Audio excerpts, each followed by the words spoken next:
اعوذ باللہ من الشیطان الرجیم، بسم اللہ الرحمن الرحیم، اللہم صلی علی محمد وآل محمد۔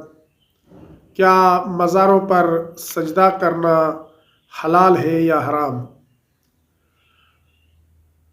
وطن عزیز پاکستان میں بہت سی درگاہیں ہیں، اور وطن عزیز پاکستان کے علاوہ پوری دنیا میں مختلف انبیاء کرام اور ائمہ معصومین علیہ الصلوۃ والسلام اور ائمہ معصومین علیہ السلام کے فرزندوں کی درگاہیں ہیں۔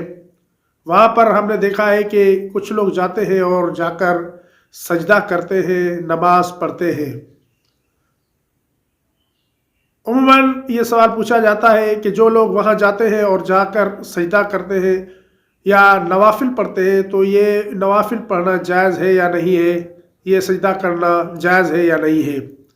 دیکھیں، انسان کی نیت کے اوپر ڈیپینڈ کرتا ہے کہ انسان کس نیت سے وہاں سجدہ کرتا ہے، وہاں نماز پڑھتا ہے۔ اگر انسان کی نیت، اگر انسان کا ارادہ اللہ رب العزت ہو، اللہ تعالیٰ کی بارگاہ میں سجدہ کرنے کی نیت سے وہاں جا کر سجدہ کرے، نوافل پڑھے، تو یہ جائز ہوگا۔ لیکن اگر کوئی انسان وہاں جاتا ہے اور جا کر اسی درگاہ کو سجدہ کرتا ہے اور اس کی نیت بھی یہی ہوتی ہے کہ میں اس درگاہ کو، اس بارگاہ کو سجدہ کر رہا ہوں، تو ایسی صورت میں یہ جائز نہیں ہے۔ مختلف درگاہوں پر جا کر انسان نوافل پڑھ سکتا ہے، سجدہ بھی کر سکتا ہے، البتہ اس کی نیت قربتاً الی اللہ ہونی چاہیے، اس کی نیت اللہ رب العزت کی قربت اور رضا اور خوشنودی ہونی چاہیے۔ بالکل اسی طرح جس طرح روایات میں ملتا ہے کہ ایک دن رسول خدا صلی اللہ علیہ وآلہ وسلم اپنے ایک صحابی کے گھر گئے، تو وہاں پر دیکھا کہ صحابی نے اپنے گھر کے کمرے میں ایک روشن دان لگایا ہے۔ تو آپ کریم نے پوچھا کہ یہ روشن دان آپ نے کیوں لگایا ہے؟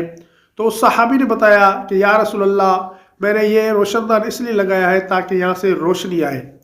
تو رسول خدا نے ارشاد فرمایا کہ اگر تمہاری نیت یہ ہوتی کہ میں یہ روشن دان لگا رہا ہوں تاکہ مجھے آذان کی آواز سنائی دے اور پھر میں نماز پڑھنے کے لیے جاؤں، تو تجھے اللہ رب العزت ثواب عطا فرماتے ہیں۔